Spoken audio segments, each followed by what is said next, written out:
I feel like this is something that I've brought up a lot for really well-educated people. So people like Elon Musk or people like Jordan Peterson. But I've been increasingly applying it to ordinary people as well. Something that I think is really important, I think I would classify this under critical thinking. And when we talk about critical thinking, we talk about observing our thoughts, right? And looking at our thought patterns and our thought processes and making sure that they are sculpted in such a way that we are reliably arriving at areas where our convictions match our level of understanding, okay? I think it's important to understand what you know, and I think it's important to understand the limits of your knowledge and then to start hedging appropriately as you get past those. I think that if you can do that, I feel like that's one of the most important, like, general knowledge skills you can have. I'm curious because I feel like he's about to go into a bunch of, it feels like he's criticizing people's lack of foundational knowledge as being the reason why they're unable to do these types of, like, do your own research things. But I don't think it's lack of foundational knowledge. I think it's the lack of understanding of the lack of foundational knowledge. I think this is the issue, but I don't know. Okay. Friends and family members were falling victim to this or that conspiracy Careful, theory or this or that dumb political opinion more broadly. When people get shocked in this way, they are presuming that there exists some characteristic of general intelligence out there, that there is some bundle of skills that smart people possess that should make them smart about everything, or at least most things. But people who view intelligence as something more fact-based would be less surprised by this. Knowledge-centric education theory says that there is in fact zero reason to presume that, say, a successful lawyer would necessarily have coherent opinions about, say, climate change. And this is because the theory posits that the only way for a person to know about climate change would be to acquire a lot of fact-based knowledge about weather patterns and global temperature trends and what carbon dioxide is and so on. And there is no inherent reason to presume that even the smartest lawyer in the world has done that. Isn't that kind of his point? If you don't understand the foundational knowledge, that's the same as not having the factual knowledge. No? Or are you saying there's an intellectual deficit on the person? I'm just saying that you should, I call it like epistemic humility. You, like, when I was debating Tom, I think this is a really good example of this. When I was arguing with Tom Foolery said something. He said, I don't see why, if we have a definition for federal insurrection, I don't see why that couldn't just apply to states, right? That would be, in my mind, an example of not having, of epistemic arrogance, right? Well, these two things seem similar enough. Why wouldn't one just apply to the other, right? Whereas from another perspective, at least somebody that's read a lot of the federal insurrection stuff, like I could see like, okay, well, I agree on its face that it seems like it could translate from one to the other, but there are a lot of other things that could be working under the hood here that I'm not aware of. So if I were to say that, like, yeah, my federal insurrection take, I'm like 95% confident in that. To apply that to a state insurrection take, I could probably do that, but I'd be like 15% confident in that. One, because I haven't even done the research on the state level. And then two, because state and federal things are so much different. It's like every state has its own legal code. Different states might handle things in different ways. There's a whole plethora of reasons why it could be different, right? There's an epistemic humility there that I'm trying to exercise. People like Peterson and Musk don't exercise this. I don't know why. So J.J. McCullough is right in that just because somebody's smart in one area doesn't mean that they'll be wise in other areas. Some people are just really good at, I don't know how to explain it. Some people are just so good at working through new problems and hedging and having an appropriate level of conviction. I've said this before, the best person I think I've ever met in my life who can do this was Byron. He was so good at when you gave him a new problem, he would just start chewing through it and asking like smart, relevant questions in terms of like how to work through a particular problem. He's really, really, really good at that. I don't know, that kind of like general intelligence, I'm not sure. Or just good epistemic like commitment to like work through things in good practice, maybe? I'm not sure. Reason to presume that even the smartest lawyer in the world has done that. During the 2016 presidential election, I was a bit taken aback at the campaign of Ben Carson, who I frankly thought... Fuck you, he's stealing my example.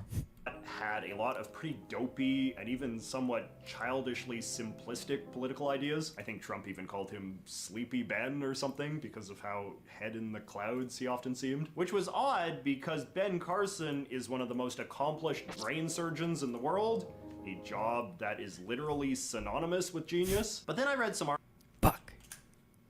Again, I'm sorry, this will always blow my mind. This video was released 1 year ago? I don't care. I had this idea 2 years ago. One issue. same-sex marriage. You have equal protection. It's working its way through the courts. The decisions are getting more and more uniform. But then you have people of faith who say marriage is ours. God says it is a man and a woman. The Bible says, my faith says. Which one wins with Dr. Carson? Here's what I would do. I would do what the Constitution says. Constitution says civil issues of that nature should be determined at the state level. Why does it say that?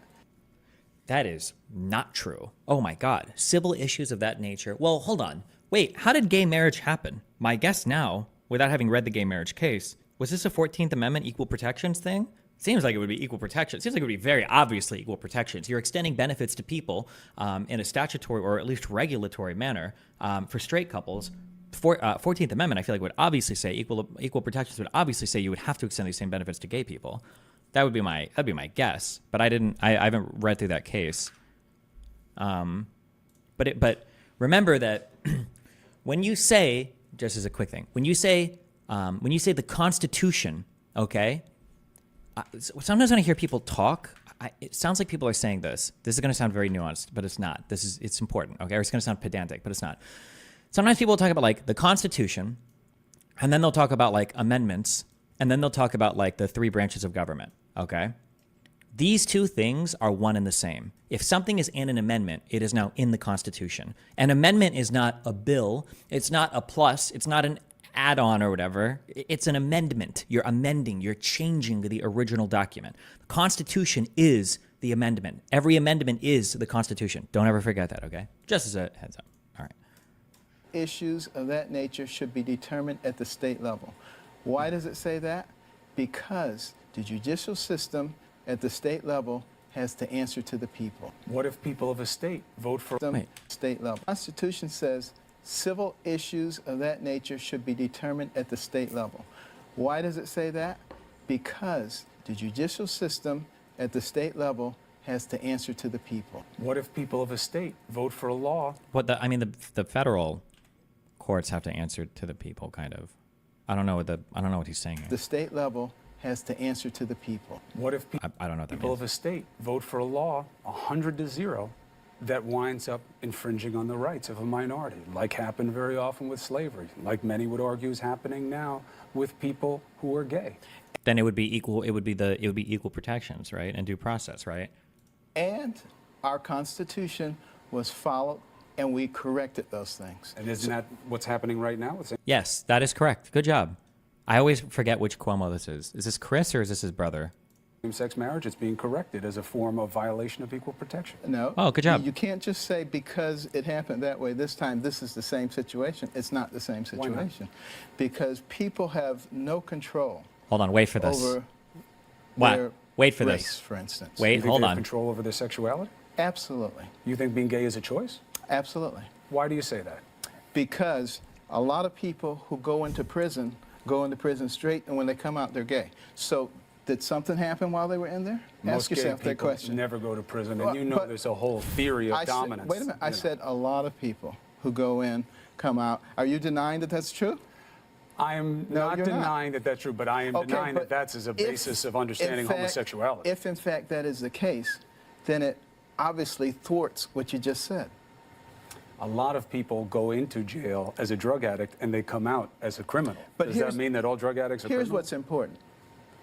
Why do gay people want to get married? Because they want to have various rights. No, they want property commitment. rights. That's right. Visitation rights. They want their commitment to count just like Why- mine and my wife's. Why can't any two human beings, I don't care what their sexual orientation is, why can't they have the legal right to do those things? That's what they're fighting for. Okay, that does not require changing the definition of marriage.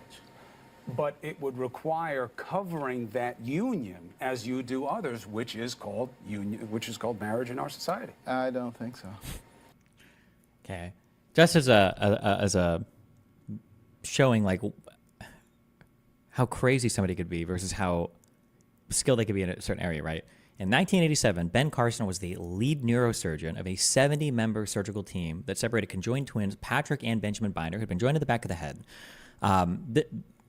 He did like 5 different. He was a neurosurgeon. Okay, he was the university's director of pediatric neurosurgery. All right, specialized in traumatic brain injuries, brain and spinal cord tumors, achondroplastia. I don't know what that is. Neurological and congenital disorder. This guy literally did brain surgery on like 5 different sets of conjoined twins. Okay. He's arguably one of the more gifted like neurosurgeons in the world. How can you say something this fucking Come out retarded? as a criminal. But Does that mean that they never go to prison? How fucking That's retarded the is whole this? Theory of I dominance. said, wait a minute. I said a lot of people. Why do you say that? Because a lot of people who go into prison straight, and when they come out, they're gay. So did something happen while they were in there? Ask Sorry. I don't know what's... Something that I wish... I guess I don't know what they do in school now. I mean, I wish that we taught critical thinking. And the issue with critical thinking is it's the same thing that I say when I talk about, here are the things that I do on stream. And when you listen to me say the things that I do on stream, all of them should be red flags because everybody says that they do these things. People will say critical thinking, and that'll be synonymous with like common sense or synonymous with like being critical. And it's not like, well, what do you actually mean by that?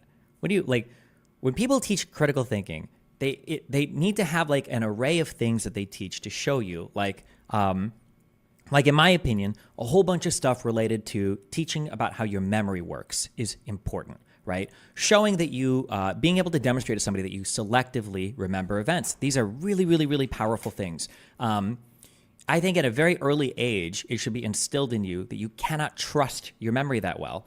I'm not going to be able to find this. There's like a million different videos like this where a psych professor is giving a lecture in class, and then a guy walks in and then he robs, the lecturer, and then he walks out, and then the lecturer asks the class, hey, can you guys describe the person that just came in? And you've got like, he was white, he was black, he was tall, he was wearing a hoodie, he was in a polo, he had jeans, and it's like, okay, hold on, no one has any idea what the fuck, you just saw this right in front of you. Being able to selectively remember events, like things like this it's important to understand like how your mind works.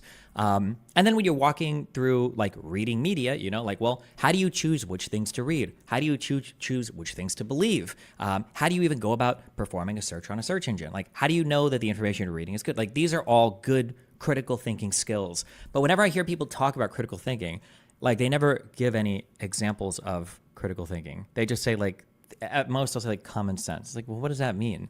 You ask somebody like, how do you figure out like which news to read? It's like, I don't know. I read a variety of news sources. Really? That's it? That's the key? Do you even? You don't. Like it's just always like, yeah, it's always like nothing. It's always just like, bleh, like common sense. Like that doesn't do anything. I feel like teaching people how to be aware of their own thought processes, how to audit their own thoughts, how to make sure that they are being like epistemically humble. They're not assuming too much. Their convictions are matching the level of knowledge. I think these are all really important skills to learn. Having like some actual factual basis is good too. Like that's really important as well. But I feel like a good person has both. Like you have a good factual foundation for things, but then you also have like a good thought process to work through, to chew through problems, Like somebody with a really good mind for programming can probably pick up most languages like pretty trivially. Syntax is syntax. But if you truly get somebody who's good at problem solving, but they've never picked up a coding book or anything in their life, they're not going to be able to do anything for you. And then on the flip side, somebody that knows a lot of syntax but just can't solve problems for shit can write you like a whole bunch of accurate but dog shit code. I feel like both of these skills can go hand in hand. The only question, I guess, the only potential black pill, hopefully this isn't true, but I mean, who knows, is like how much of this is just you're born with some amount of like horsepower in your brain and that helps you chew through things and you either have it or you don't and you can't learn it. I don't think that's the case. I feel like you can learn how to be more epistemically humble or have like a better thought process, but I don't know.